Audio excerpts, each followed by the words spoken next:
Wherever you go, whatever you do, throw a little at it. Omax, Vest and Briefs. தமிழ்நாட்டில் election date announce பண்ணதுல இருந்தே தேர்தல் நடத்தை விதிமுறைகள் அமலுக்கு வந்து அரசியல் களமே ஒரே ஃபயராக இருக்குது.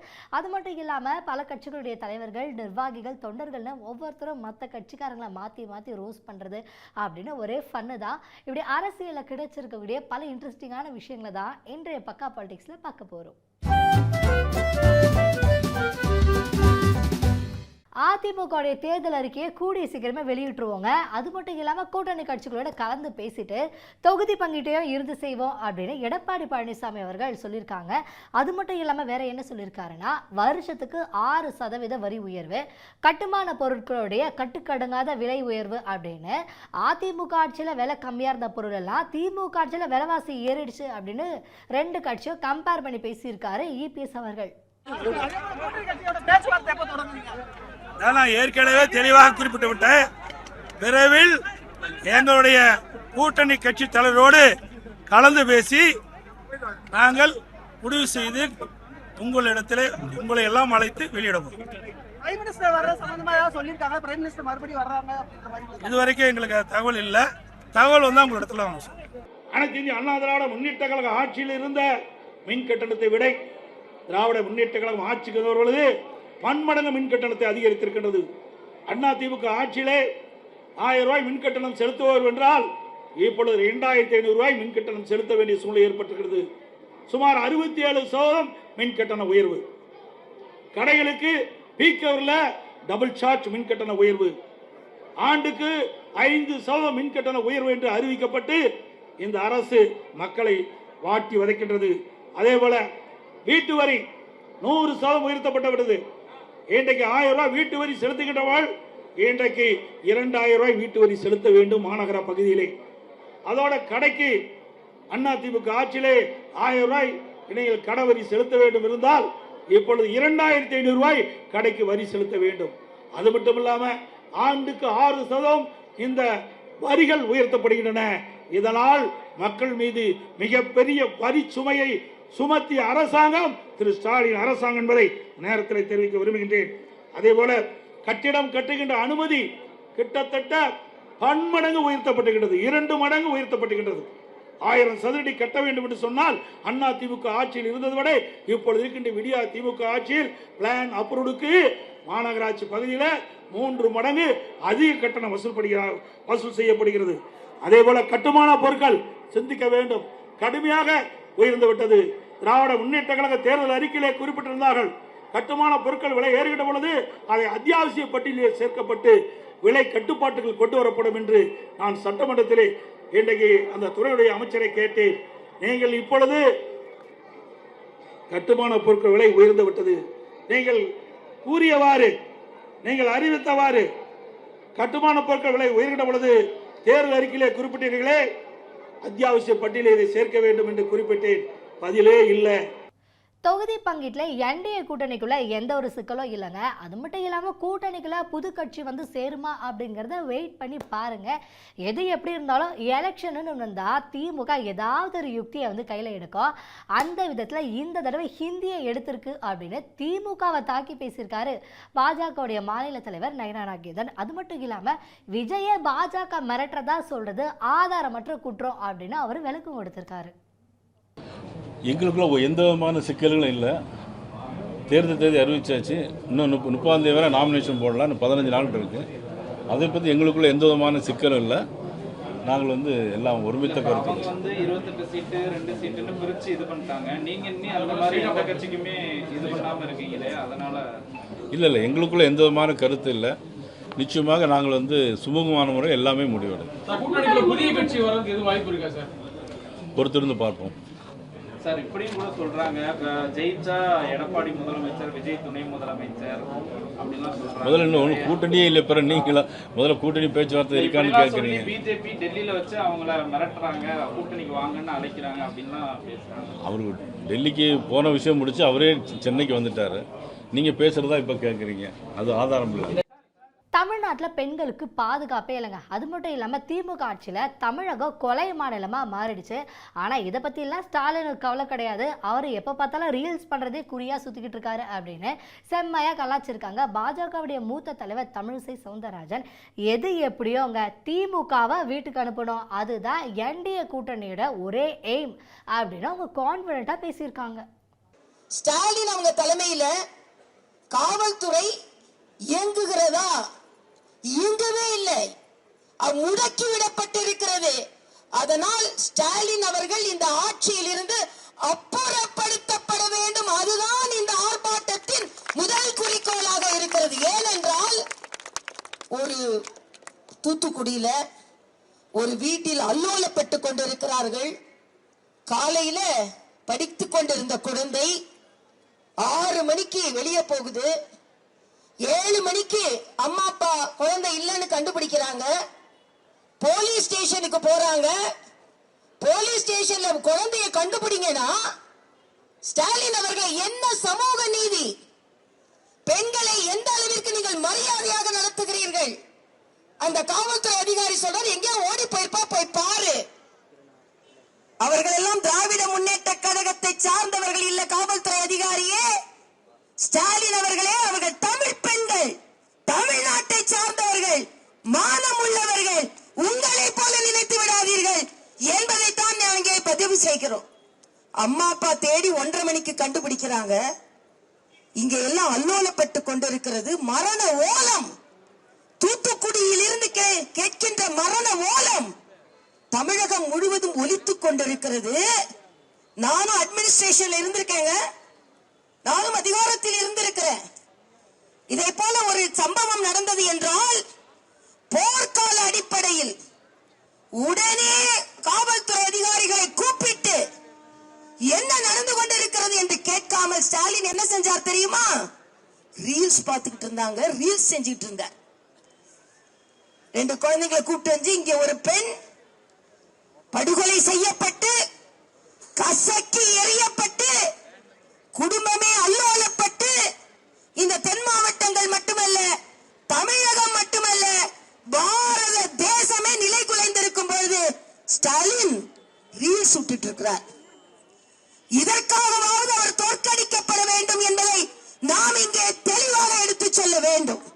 அது மட்டுமல்ல, அம்மா ஆட்சி 2026 தமிழகத்திற்கு வர வேண்டும் என்பதைத்தான் நாம் இங்கே இன்று உறுதியாக இருக்க வேண்டும்.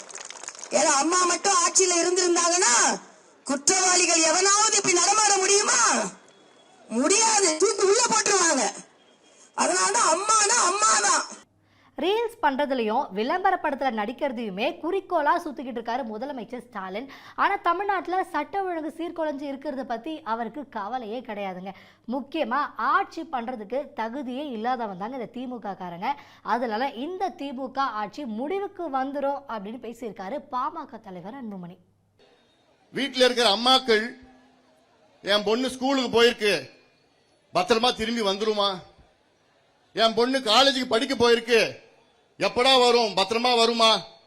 என் பொண்ணு வேலைக்கு போயிருக்கு, அது பத்திரமா திரும்பி வந்துருமா, எப்ப வரும்னு தினம் தமிழ்நாட்டில் தாய்மார்கள் வீட்டுல காத்துட்டு இருக்கிறாங்க.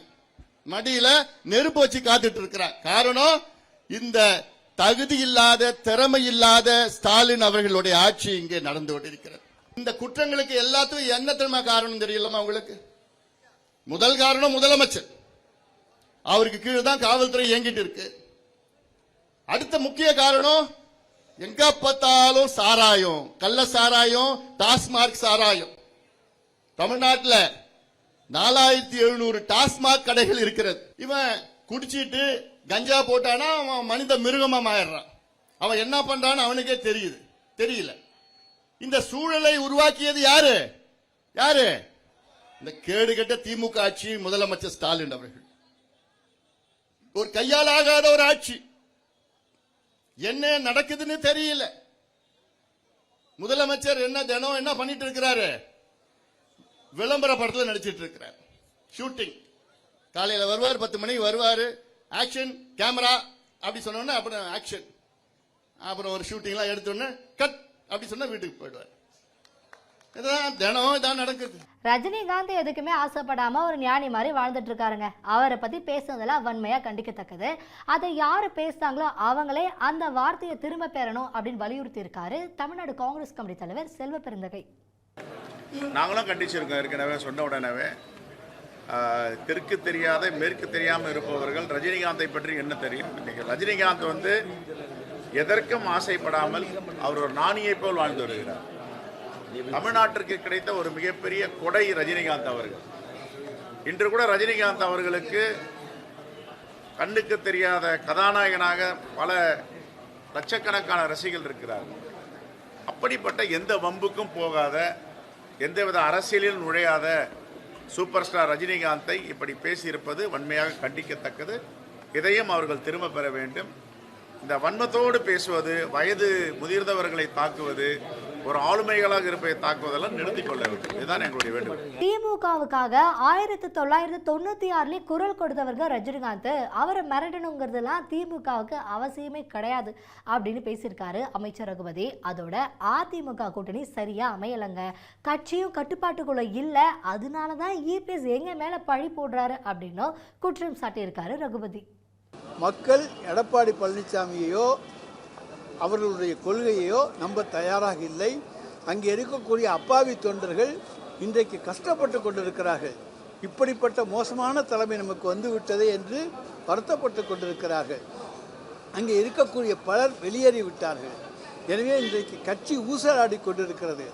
எனவே எப்பாடுபட்டாவது தன்னுடைய கட்சி தலைவர் பதவியை, பொதுச் செயலாளர் பதவியை தக்க வைத்துக் கொள்ள வேண்டும் என்கின்ற ஒரே இலக்கோடு தான் அவர் இன்றைக்கு அதிமுகவை நடத்தி கொண்டிருக்கிறார். தேர்தலில் வெற்றி பெற வேண்டும் என்கின்ற ஆர்வமோ எதுவும் அவருக்கு கிடையாது. அவரை பொறுத்த வரைக்கும் ஒரே ஒற்றை இலக்கம் எதிர்க்கட்சி, அதாவது அதிமுகவுக்கு தான் தலைவராக பொதுச் செயலாளராக இருக்க வேண்டும். அதுபோல் நிறைய புதிய போட்டியாளர்கள் வந்திருக்காங்க. அதனால் அவருக்கு அதிர்ச்சி அடைஞ்சிருக்கார். அவங்க நம்மளோட போயிட்டு எதிர்க்கட்சி தலைவர் பதவி நமக்கு இல்லாமல் செஞ்சிருவாங்களோ என்கின்ற அச்சம் இன்றைக்கு எடப்பாடி பழனிசாமிக்கு வந்திருக்கிறது. ஏற்கனவே நாங்கள் சொல்லிட்டோம். அதுக்கு பதிலாக ரஜினிகாந்த் ஒரு சூப்பர் ஸ்டாரு, அவருக்குன்னு ஒரு மன்றம், ரசிகர் மன்றம் எல்லாமே இருக்கிறது. அவரை மிரட்டி யாரும் பணிய வைக்க முடியாது என்பதை நாங்கள் ஏற்கனவே சொல்லியிருக்கிறோம். அன்புக்கு தான் அவர் அடிபணிவார், மிரட்டலுக்கு அவர் அடிபணியக்கூடியவர் அல்ல என்பது உங்களுக்கும் தெரியும், எங்களுக்கும் தெரியும். திராவிட முன்னேற்ற கழகத்துக்கு வேண்டிய நெருங்கிய நண்பர், எங்களுக்காக 96 குரல் கொடுத்தவர். அவரை மிரட்ட வேண்டிய அவசியம் திமுகவுக்கு கிடையாது. போன எலெக்ஷன்ல 6 தொகுதியில் போட்டி போட்டோங்க. ஆனால் இந்த எலெக்ஷன்ல அதை விட கூடுதலாக தொகுதி கேட்டிருக்கோம். ஆனால் என்ன பண்ணுறது, நிறைய புது கட்சிகள் வந்து திமுகவில் இணைஞ்சிருக்காங்க. அதனால எங்களுக்கு தொகுதியை ஒதுக்குறதுல கொஞ்சம் டிலே பண்ணுறாங்க அப்படின்னு ரொம்பவே சோகமாக சொல்லியிருக்காரு சிபிஎம் மாநில செயலாளர் சண்முகம். எங்களுடைய கோரிக்கை கூடுதல் தொகுதி வேண்டும் என்கிற எங்களுடைய கோரிக்கைகள் சம்பந்தமாக மீண்டும் மாண்புமிகு முதலமைச்சர் அவர்களோடு கலந்து பேசி இரவு எங்களிடம் தெரிவிப்பதாக அவர்கள் சொல்லியிருக்கிறார்கள். ஆகவே மீண்டும் பேச்சுவார்த்தை என்பது தொடர்ந்து நடைபெறும். ஒரு சுமூகமான முறையில் இந்த தொகுதி உடன்பாடு என்பதை எட்டுவதற்கான எல்லா முயற்சிகளையும் எங்கள் தரப்பிலிருந்து நாங்கள் மேற்கொள்கிறோம். திராவிட முன்னேற்ற கழகத்தின் தரப்பிலிருந்து அவர்களும் மேற்கொள்கிறார்கள். அது அடுத்த கட்ட பேச்சுவார்த்தையில் ஒரு நிறைவு பெறும் என்கிற நம்பிக்கை என்பது எங்களுக்கு இருக்கிறது. இல்லை, நாட்கள் இது போதுமான நாட்கள் தான். 30ஆம் தேதி தான் நாமினேஷன் என்பது ஸ்டார்ட் பண்ணுறாங்க தமிழ்நாட்டை பொறுத்த வரைக்கும். அதனால் தமிழ்நாட்டுக்கு போதுமான அவகாசம் என்பது இருக்கிறது. அநேகமாக அடுத்த ஓரிரு நாட்களுக்குள் அனைத்து தொகுதி உடன்பாடு சம்பந்தமான அனைத்துமே நிறைவு பெறும் என்று நாங்கள் கருதுகிறோம். புதிய கட்சிகள் கூட்டணிக்கு வந்திருக்கிறதுனால கடந்த முறை பெற்ற தொகுதியிலிருந்து குறைந்து பெற்றீங்கன்னு ஒரு சில கட்சிக்கு சொல்லியிருக்காங்க. மார்க்சிஸ்ட் கம்யூனிஸ்ட் கட்சிக்கு அப்படி எதனா சொல்லியிருக்காங்களா? கடந்த முறை பெற்ற தொகுதியில் குறைவாக பெற்ற மாதிரி என்ன தகவல் நம்பர் சொல்லியிருக்காங்க? அந்த மாதிரியான வேண்டுகோளை அவங்க வைத்திருக்கிறார்கள். நாங்கள் அதை ஏற்க முடியாது.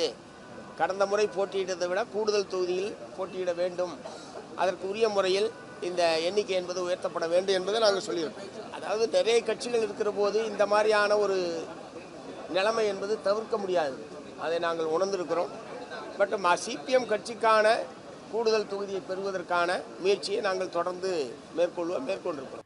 கூட்டணிக்குள்ள குழப்பம்னா அது திமுகவில் தாங்க. முக்கியமாக திமுக காங்கிரஸ் கூட்டணி எப்படின்னா ஒட்ட வச்ச கண்ணாடி மாதிரி, அதை வச்சு முகம்லாம் பார்க்க முடியாது அப்படின்னு பொசுக்குன்னு சொல்லிட்டு போயிட்டாரு தமிழ் மாநில காங்கிரஸ் கட்சியுடைய தலைவர் ஜி.கே. வாசன்.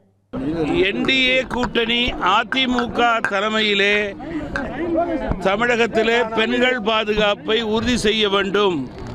தற்போது பெண்கள் பாதுகாப்புக்கு தமிழகத்திலே உத்தரவாதம் இல்லை என்பதை வாக்காளர்களிடம், குறிப்பாக மகளிரிடம் விழிப்புணர்வு கொடுக்கும் வகையிலே தமிழகம் முழுவதும் எல்லா ரெவென்யூ மாவட்டங்களிலும் வெற்றிகரமாக இந்த ஆர்ப்பாட்டம் நடைபெற்றது.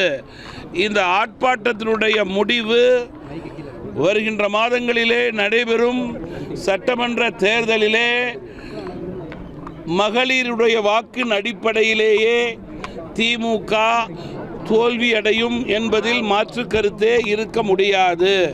தென் மாநிலங்களிலேயே அதிக அளவு சட்டம் ஒழுங்கு சீர்குலைந்த மாநிலம் தமிழகம். கூட்டணிக்குள் முரண்பாடு என்றால் அது திமுக கூட்டணியிலே தான். அதில் மாற்றுப்பட்ட கருத்தே யாருக்கு இருக்க முடியாது.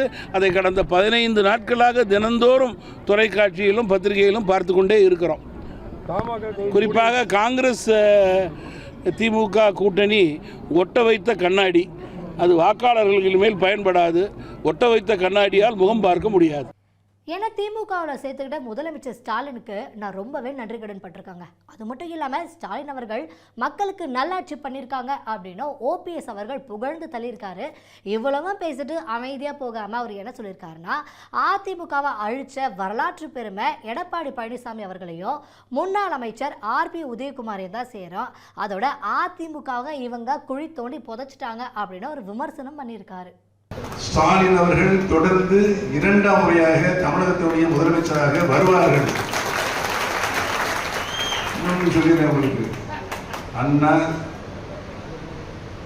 புத்தமிழறிஞர் கலைஞர், புரட்சி தலைவர், புரட்சி தலைவி அம்மா, இப்ப ஸ்டாலின் தளபதி, இவங்களே மக்களால் ஓட்டு போட்டு முதலமைச்சராக மக்கள் அப்பாயின்மெண்ட். நான் ஒரு அப்பாயின்மெண்ட் எப்படி அப்பாயின்மெண்ட்? அம்மா என்ன 2 தடவை முதலமைச்சர் ஆனாங்க. அவங்களுக்கு ஒரு சில பிரச்சனைகள் வந்த நேரத்தில் முதலமைச்சர் ஆகினாங்க. 2001 முதலமைச்சர் 12 வருஷம் அவங்க கூட பயணிக்கிறேன். ஆளுங்கட்சியில் இருந்திருக்கு, 2007 எதிர்கட்சியில் இருக்கிறேன். 12 வருடம் கழித்து மீண்டும் அம்மா என்னையே தான் முதலமைச்சர் ஆகினாங்க. அம்மா திரும்ப வந்து இந்த சூழ்நிலை அப்படியே தங்கத்தட்டை வச்சு கொடுத்துட்டு வந்துடுறாங்க. இது நேற்று இன்னைக்கு பேப்பர்ல திருமல பாக்குறேன், எச்சரிக்கை வராது. யாரு நீங்க படிச்சு பார்த்துருப்பீங்க. இந்த கட்சியை இந்த நிலைமையை கொண்டு போய் சேர்த்த நீ தலைவரை எடுத்துக்க பழனிசாமி எப்படி ஊர்ந்து ஊர்ந்து ஊர்ந்து போய் தெரியும். முதலமைச்சர் பதவியை வாங்கி அம்மாவை நீ என்ன சொல்ற, எதையே பார்த்து எதையே குறைக்கிறது அப்படின்னு சொல்லலாமா? நன்றி கேட்ட அரசியல்வாதி இந்த உலகத்திலே யாரு நல்லா சொல்லுங்க. அவரு எனக்கு எச்சரிக்கை வர்றாரு. உனக்கு என்ன தெரியுது எனக்கு எச்சரிக்கை வருது? நீ எப்படி வந்து அரசியல் எனக்கு நல்லா தெரியுமா? உனக்கு நான் பேரவே நான் சொல்லக்கூடாது. பல கூட்டங்கள் நீ வந்து கடப்பாறை எடுத்துட்டு போய் குழி தோண்டின, அந்த குழி தோண்டியில மண்ணோட மம்பட்டி எடுத்துட்டு போய் பழனிசாமி 2 பேரும் குழி தோண்டி இன்னைக்கு அதிமுகவை குழி தோண்டி புதைத்தி விட்டேன். ஊரா போய் அதிமுக பத்தியோ இபிஎஸ் பத்தியோ பொய் பிரச்சாரமா ஊழையிட்டு வரதை நிறுத்திக்கோங்க ஓபிஎஸ் சார். அதோட அதிமுக வளர்ச்சிக்கு ஒரு துரும்பு கூட கிள்ளி போடாத ஓபிஎஸ் அவர்கள் இதை பத்திலாம் பேசலாமா அப்படின்னு செம்மையா பதிலடி கொடுத்திருக்காரு முன்னாள் அமைச்சர் ஆர்பி உதயகுமார். இன்றைக்கு அவர் பதவி சுகத்திற்காக அல்லது அவருடைய அதிகார பசிக்காக மாண்புமிகு முதலமைச்சர் அவரிடத்தில் எப்போதும் போல தன்னுடைய போலி நாடகத்தை அரங்கேற்றி அவருக்கும் அவர் குடும்பத்திற்கும் பதவிகளையும் பட்டங்களையும் அதிகார சுகங்களையும் பெற்றுக்கொள்வதில் எங்களுக்கு வருத்தம் இல்லை, கவலையும் இல்லை. ஆனால் நீங்கள் பதவியும் பட்டங்களையும் பெறுவதற்கு வரலாற்றை திரித்து அவதூறு பிரச்சாரங்களை அனைத்து இந்திய அண்ணா திராவிட முன்னேற்றக் கழகத்தின் மீது நீங்கள் தொடர்ந்து பேசி வருவது அண்ணா திராவிட முன்னேற்றக் கழகத்தில் எந்த விதமான பதவியும் எதிர்பார்க்காமல், அதிகாரம் எதிர்பார்க்காமல் தன் உயிர் போகிற போது நெஞ்சிலே அண்ணா திராவிட முன்னேற்ற கழக கொடி படர வேண்டும் என்ற அந்த ஒரே லட்சியத்தோடு உயிர் வாழ்ந்து உழைத்துக் கொண்டிருக்கின்ற அந்த உண்மை தொண்டர்களுடைய எதிர்வினையை நீங்கள் எதிர்கொள்ள வேண்டியிருக்கும் என்று சொன்னதற்கு, அதை சொல்வதற்கு எனக்கு என்ன தகுதி இருக்கிறது என்று பேசியிருக்கிறார். எனக்கு தகுதி இருக்கிறதா இல்லையா என்பதை, அண்ணா திராவிட முன்னேற்ற கழகத்தை முதலமைச்சர் பதவியை அனுபவித்துவிட்டு, கட்சியில அனைத்து பதவிகளையும் அனுபவித்துவிட்டு, இன்றைக்கு அண்ணா திராவிட முன்னேற்ற கழகத்தை அழிப்பேன் என்று சபதமேற்று ஊர் ஊராக சென்று ஊழையிடுகிற உங்களுக்கு உதயகுமாரை பற்றி பேசுவதற்கு என்ன தகுதி இருக்கிறது என்பதை ஆண்டவன் பார்த்துக் கொள்வான். புரட்சித் தலைவர் இதயதெய்வ அம்மாவின் ஆன்மாவும் புரட்சித் தலைவர் எம்ஜிஆருடைய ஆன்மாவும் இருவரும் தெய்வங்களாக நாம் வணங்கி வருகிறோம். அந்த ஆன்மாக்கள் பதில் சொல்லும் உங்களுடைய கேள்விக்கு. ஆகவே இப்போதும் நான் சொல்லுகிறேன், அண்ணா திராவிட முன்னேற்ற கழகத்தை அழிப்பதற்கு, நீங்கள் அண்ணா திராவிட முன்னேற்ற கழகத்தை அடமானம் வைப்பதற்கு நீங்கள் எடுத்த ஒவ்வொரு முயற்சியும் தடுத்து நிறுத்தி இன்றைக்கு அண்ணா திராவிட முன்னேற்ற கழகத்தை உயிரோட்டமாக மக்கள் செல்வாக்கோடு மக்கள் நம்பிக்கையோடு தலைமை தாங்கி வழிநடத்துகிற புரட்சித் தலைவர் ஐயா எடப்பாடியார் அவர்களை பற்றி நீங்கள் பேசுவதற்கு உங்களுக்கு என்ன அருகதை இருக்கிறது? விஜய் எங்க கூட்டணி வைக்க போறாரு அப்படிங்கறத நீங்க அவர்கிட்ட தாங்க போய் கேட்கணும் அப்படின்னு சொல்லியிருக்காரு முன்னாள் அமைச்சர் திண்டுக்கல் ஸ்ரீனிவாசன். அதோட ஓபிஎஸ் ஒரு துரோகி அப்படின்னு சொன்னவர். எது எப்படி இருந்தாலும் என்டிஏ கூட்டணி ஜெயிச்சு இபிஎஸ் முதலமைச்சரா ஆவாரு அப்படின்னு பேசியிருக்காரு. 100க்கு 100 வெற்றி எங்களோடு தோளுக்கு தோளாக இருக்கிறார்கள்.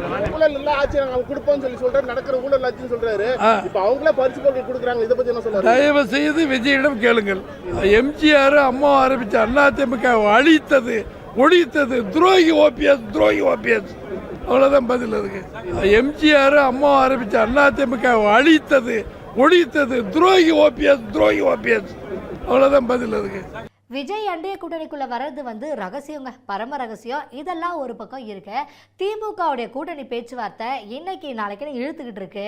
இவங்க எத்தனை இடம் யார் யாருக்கு எவ்வளோன்னு பேசி முடிக்கிறதுக்குள்ள எலெக்ஷனே முடிஞ்சிரும் போல அப்படின்னு கிண்டல் பண்ணி பேசியிருக்காரு முன்னாள் அமைச்சர் வைகை செல்வன். திராவிட முன்னேற்ற கழகத்தின் கூட்டணி கட்சி இன்று நாளை என்று ஒவ்வொரு நாளும் இழுத்து கொண்டிருக்கிறது. திராவிட முன்னேற்ற கழகத்தின் கூட்டணி கட்சிகள் பேச்சுவார்த்தையெல்லாம் முடிந்து அவர்களுக்கு தொகுதிகளை ஒதுக்கீடு செய்கிற போது தேர்தலே முடிந்து விடும் அளவுக்கு இருக்கிறது. கரூர் சம்பவத்தில் 41 பேர் மரணம் அடைந்திருக்கிறார்கள். இது சம்பந்தமாக ஏற்கனவே நடிகர் விஜயோடு சிபிஐ விசாரணை 3வது கட்டமாக விசாரணை நடத்தியது. தற்போது முன்னாள் அமைச்சர் செந்தில் பாலாஜியும் விசாரணைக்கு போயிருக்கிறார். விசாரணை முடிந்ததற்கு பிறகு என்ன நடக்கிறது என்று பார்ப்போம். இல்ல, விஜய் நம் கூட்டணிக்கு வருகிறாரா வரவில்லையா என்பது ரகசியம், பரம ரகசியம். மிக பிரகாசமாக இருக்கிறது. அண்ணா திராவிட முன்னேற்ற கழகம் ஆட்சி அமைக்கும். மே 4ஆம் தேதி திமுக ஆட்சி வீட்டுக்கு போயிடும் அப்படின்னு எல்லாரும் பேசிக்கிறாங்க. ஆனால் அது உண்மை கிடையாது. அவங்க வீட்டுக்கெல்லாம் போக மாட்டாங்க, ஸ்ட்ரெயிட்டாக ஜெயிலுக்கு தான் போவாங்க. ஏன்னா அந்த அளவுக்கு தமிழ்நாட்டில் கொள்ளையடைச்சு ஊழல் பண்ணி வச்சிருக்கிறாங்க. மணல் கொள்ளையில இருந்து மக்கள் அன்றாட பயன்படுத்தக்கூடிய பொருட்களில் கூட கொள்ளை அப்படின்னு பேசியிருக்காரு பாஜகவுடைய மாநில பொதுச் செயலாளர் ராம ஸ்ரீனிவாசன். 4 கோடி பெண்களுக்கும் பாதுகாப்பு இல்லை. பெண்களுக்காக கொடுத்த வாக்குறுதியை இந்த அரசாங்கம் எங்கேயுமே நிறைவேற்றலை. உரிமைத்தொகை என்ற பேரில் கூட முதல் 28 மாதங்கள் மாதம் 1000 ரூபாய் வழங்காமல் ஏமாத்தியிருக்கு. கேஸுக்கு மானியம் மாதம் 100 ரூபா தருவோம்னு பொய் சொல்லி ஆட்சிக்கு வந்தார் ஸ்டாலின். அந்த கேஸ் மானியம் தரலை. இன்றைக்கி கேஸ் எங்கேன்னு போராட்டம் பேசிக்கிட்டு இருக்காரு நரேந்திர மோடிக்கு எதிர்த்து. அது ஈரான் பிரச்சனை. ஆனால் நீங்கள் கேஸுக்கு 100 ரூபா மானியம் தருவேன்னு சொன்னீங்களே, அதை ஏன் தரவில்லைன்னு போராட்டம் நடத்தி கேட்கணும். இப்படி எல்லா வகையிலும் இது பெண்களுக்கு எதிரான அரசு, தாய்மார்களுக்கு எதிரான அரசு, நமது தங்கைகளுக்கும் சகோதரிகளுக்கும் எதிரான அரசு. இந்த ஆட்சி ஒழிய வேண்டும் என்பதற்காகத்தான் இன்றைக்கி ஆர்ப்பாட்டத்தை தேசிய ஜனநாயக கூட்டணி கட்சிகள் நடந்துருக்கு. தமிழ்நாட்டை சொல்கிறாங்க மே மாதம் 4ஆம் தேதியோட இந்த அரசாங்கம் வீட்டுக்கு போயிடும், திமுக ஆட்சி வீட்டுக்கு போய்டும்னு சொல்கிறாங்க. வீட்டுக்கு அனுப்புவோம் அப்படின்னு சொல்கிறாங்க. நான் சொன்னேன் சில மேடையில் இதை கொஞ்சம் மாற்றி சொல்லணும். இந்த அரசாங்கம் வீட்டுக்கு போக வேண்டிய அரசு. விசிக தலைவர் திருமாவளவன் கார்ல கெத்தா போயிருக்கிறாரு. அவரை சுத்தி அவருடைய ஆதரவாளர்கள் காரு பைக்ல பின்னாடியே போயிருக்கிறாங்க. இப்ப இந்த வீடியோ தான் சோஷியல் மீடியால செம்மையா வைரல். சிவகங்கையில் அதிமுக சார்பில் ஆர்ப்பாட்டம் நடந்திருக்கு. அப்போ அங்கே பாதுகாப்பு பணியில் இருந்த காவல் ஆய்வாளர் தொண்டர் ஒருத்தரை தகாத வார்த்தையில் திட்டிருக்காரு. இதை தெரிஞ்ச கட்சி நிர்வாகிகள் போய் கேட்டதுக்கு நான் அப்படிலாம் சொல்லலைங்க, எங்கள் அம்மா அப்பா மேலே சத்தியமாக சொல்லலைங்க அப்படின்னு சொல்லியிருக்காரு. அந்த வீடியோவை நீங்களே பாருங்க.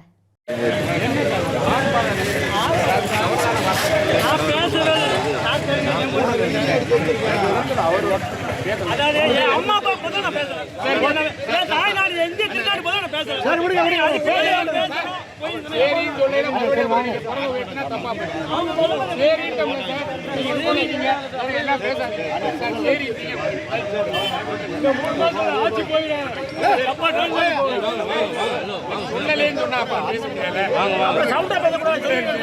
இப்படி பல இன்ட்ரெஸ்டிங்கான சம்பவங்களை பக்கா பாலிடிக்ஸ்ல பார்த்தோம். அடுத்து வேற ஒரு பக்கா பாலிடிக்ஸ் பகுதியில் சந்திக்கலாம்.